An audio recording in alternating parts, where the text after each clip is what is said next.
Nos anos 90, o Will Smith ele tava ali como uma estrela em ascensão. Ele tinha meio que a ideia pessoal de ser o grande astro do cinema. Ele já tinha se destacado muito no mundo da música, né, com a carreira de rapper. E aí ele tava se destacando na televisão com o Fresh Prince of Bel-Air, que é mais conhecido aqui como Maluco no Pedaço. Mas ele tinha o objetivo de ser uma grande estrela do cinema, de ser um astro. Ele já tava ali com seus primeiros filmes, já tava se destacando, até que ele recebeu uma ligação do Martin Lawrence, que ele preferiu não atender, ele não queria nada com o Martin Lawrence, porque o Martin Lawrence, ele também fazia uma outra sitcom nos anos 90, e aí na cabeça do Will Smith, eles eram meio que rivais, né? Porque assim, as séries brigavam para audiência, então eles eram rivais, eles não eram amigos, eles tinham que competir um com o outro. Até que um dia ele acabou aceitando a ligação, ele acabou conversando, sendo convencido a falar de um projeto que tinha ali com o Martin Lawrence e o diretor Michael Bay, e daí surgiu Bad Boys. E é muito curioso pensar que dessa rivalidade surgiu uma dinâmica incrível que sustentou não apenas um filme, mas uma franquia que está aí há quase 20 anos no cinema. Fala galera, aqui quem fala é o Adam, sejam bem-vindos ao canal. Aproveita para se inscrever se for novo por aqui, já deixar um like no vídeo. E vamos falar hoje de Bad Boys até o fim. Dirigido pelo Adil El-Darbi e pelo Bilal Farha. No filme, Mike e Marco se envolvem em uma investigação para conseguir limpar o nome do antigo capitão da dupla, mas precisarão lidar com os cartéis que botaram uma recompensa pela cabeça deles, enquanto fogem também da polícia que suspeita que a dupla faça parte de um esquema de corrupção. A nova dupla de diretores havia assumido a franquia a partir do terceiro filme, e é muito legal notar como eles fazem um trabalho bem interessante para tentar amadurecer a obra. Não necessariamente estender ela ali sem pensar muito, mas realmente de trazer um amadurecimento que funciona muito bem para os atores, né, que já são mais velhos e que a gente meio que viu envelhecerem nesses personagens apesar da distância entre os filmes, mas também para um novo público, apresentar isso para um novo público. E agora, principalmente nesse quarto filme, saindo um pouco daquela vibe mais episódica que a gente tinha. E é curioso justamente a gente pensar que essa franquia é uma franquia que ela tem bastante tempo, apesar de terem poucos filmes, né? Estamos apenas aí no quarto filme, mas são mais de 20 anos aí com esses dois personagens. E falando bem a verdade, Bad Boys é uma daquelas franquias que caem naquela lógica de se você viu um, você viu todos. Então, é meio difícil de pensar como que dois diretores que estão pegando essa franquia agora, né? Estão na sua segundo filme na franquia, mas eles estão lidando com isso, estão lidando com esse peso, estão lidando com o peso de dois astros que foram muito famosos ali, tiveram muito auge, que são muito carismáticos, mas que eles precisam também não só entregar isso pro público que já curtia Bad Boys, mas também preparar isso para um novo público que tá conhecendo esses personagens meio que agora, né, já na década aí, depois dos anos 2020. E aí eles fazem isso de uma forma meio interessante porque Bad Boys já é um filme que vem estabelecendo um pouco do seu legado, seja pela possibilidade que é meio óbvia de passagem de bastão, mas também para contemplar esses personagens com um novo olhar. Então assim, a gente tem dois policiais ali, que é uma profissão bem complexa, é uma profissão muito perigosa, mas que a gente assiste desde os anos 90, então a gente vê aqueles dois quase super-heróis, e agora a gente vê os diretores eles olhando para esses personagens com um outro carinho, com outro viés, que é um viés ali olhando um pouco mais para a mortalidade, para o legado dessas pessoas. Então a gente tem muita conversa sobre eles não serem invencíveis, que é uma coisa que é um tema que já estava no 3 e agora se repete no quarto, mas a gente também tem aquele olhar para filhos, para família, que é uma coisa que vai acrescentando uma camada bem interessante para esses personagens, que ali pelo primeiro, segundo filme e até um pouco do terceiro, eles são bem rasos, né? E são mais aquele arquétipo do personagem, um é mais engraçado, o outro é mais charmoso, são aqueles personagens que a gente tem esse carisma porque a gente gosta dos atores, mas que não tem muito mais além disso. E apesar dos temas, eles meio que haverem um senso de repetição, porque a gente já viu alguns temas que são tratados aqui nesse quarto Bad Boys, lá no terceiro filme dos mesmos diretores, a gente consegue ver que eles estão tentando olhar para esse futuro, estão tentando trabalhar esses personagens um pouco melhor, o que já cria um pouco de senso de continuidade. Então a gente não tem mais em Bad Boys aquela vibe tão episódica que a gente tinha nos filmes anteriores, né? O primeiro, o segundo e até o terceiro filme eles são bem episódicos, parece que a gente tá vendo coisas bem isoladas, bem separadas, mas nesse quarto filme eles começam a pegar elementos dos outros para trazer para essa história, o que faz com que a gente crie essa conexão. Então eles puxam um elemento lá do segundo filme, né, um evento que aconteceu no segundo filme, que quem assistiu a franquia vai lembrar. Eles já puxam um personagem que estava ali no terceiro, que tem uma relação bem próxima com o personagem do Will Smith, então também é uma questão da gente lembrar. Isso vai sair um pouco daqueles coadjuvantes ali da polícia, então a gente tem outros personagens que sempre ali fazendo a mesma coisa, sempre a mesma piada, e agora não, apesar de já ter isso também, esse Bad Boys ele já começa a estabelecer realmente esse senso de continuidade, para que a gente tenha aquele prazer de ter visto os filmes anteriores, mesmo dos anos 90, pra gente estar agora contemplando esses personagens mais adultos, mais velhos, que é uma coisa que o filme lida de uma maneira assim quase que incisiva, mas de uma maneira bem cômica. A gente tem isso de uma forma bem interessante, porque é sempre lidado bem com humor, bem com uma coisa bem de leveza, apesar da gente estar vendo um filme que ainda é bem policial, bem buddy cop, mas não se limitando a isso, não se limitando a ser só os dois parceiros naquela dinâmica de sempre. Aliás, a dinâmica é até engraçado porque eu comentei da rivalidade, mas a dinâmica é realmente a base dessa franquia. Então a gente tem ali uma participação do Will Smith, do Martin Lawrence, eles são personagens onipresentes nesses filmes, né? A dinâmica deles, a dinâmica com os filhos, com família, né? Toda aquela questão de irmandade que eles têm um pelo outro, isso é muito importante para estabelecer esse vínculo.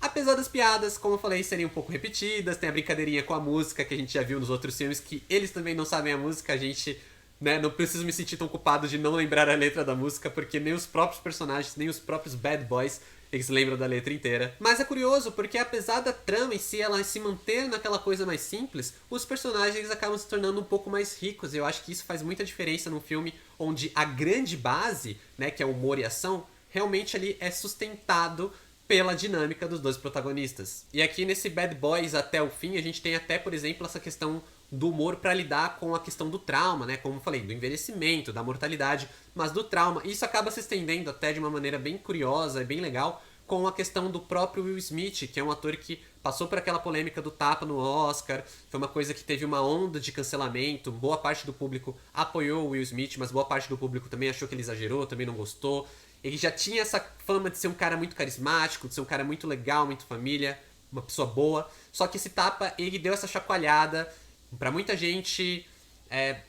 teve uma reação assim de não gostar mais, de falar, pô, não gostei disso, não gostei dessa forma como ele se comportou. E aí agora o filme ele tenta dar uma exorcizada nessa lógica ao brincar com isso, ao reverter a situação, trazer esse comentário pro filme de uma maneira que eu acho que é respeitosa com as pessoas envolvidas, mas também que funciona pra dentro da história, tem uma lógica daquela cena, é uma cena engraçada, que o público parece aceitar bem, na minha sessão todo mundo deu risada, eu dei risada, só depois do filme acabar que caiu a ficha que, é essa cena do tapa, né, porque eu vi gente falando que tinha a ver com o tapa do Will Smith. E você vê que os diretores, eles estão ali trabalhando muito esse humor, estão trabalhando muito esses temas um pouco mais delicados através do humor, de uma forma que funciona muito bem, apesar desse filme não ser tão interessante quanto o terceiro, mas ele consegue sustentar muito essa vibe, justamente por ele pegar alguns temas, né, que se arriscando a se repetir, ele pega alguns temas do terceiro, mas ele consegue aprofundar, dar um novo grau e fazer com que esses personagens eles se tornem cada vez mais humanos e cada vez mais interessantes, além daqueles arquétipos que a gente já tinha gostado lá nos dois primeiros filmes. E é claro que como é uma franquia longa, eles não podem simplesmente deixar pra lá o certo legado da própria franquia, dos próprios filmes, e aí entra muito trabalho que os dois diretores, a dupla de diretores faz com a ação, né? Uma ação que é muito inspirada, sim, pelo trabalho do Michael Bay, pelo trabalho do Michael Bay nos dois primeiros filmes. Mas sendo que o Michael Bay ali, que é um diretor que hoje é muito mais conhecido por Transformers, é aquela coisa da explosão, aquela coisa da estética, e muitas vezes fica por isso mesmo. Já a dupla de diretores, eles conseguem trazer essa estética, trazer essa grandiosidade da ação, mas sempre amarrando com os personagens, né? Então, novamente, a ação ela entra como um elemento de amadurecimento da franquia, o que combina com o amadurecimento dos personagens. A gente tem aqui cenas de ação que são muito boas. Eu vou comparar um pouco com o terceiro, porque o terceiro já tinha uma das melhores cenas de ação assim da franquia, mas o Bad Boys 4 consegue fazer cenas também muito interessantes, muito legais, principalmente o clímax, que eu acho que é um dos melhores clímax ali da franquia. Muita filmagem de drone, que é algo que combina com essa estética, algo que combina ali com o que o Michael Bay já tinha feito nos primeiros filmes, e aí agora consegue ter essa evolução, né, tecnológica, o que permite cenas de ação mais intensas, mais elaboradas, mais grandiosas. É algo que funciona também para trazer para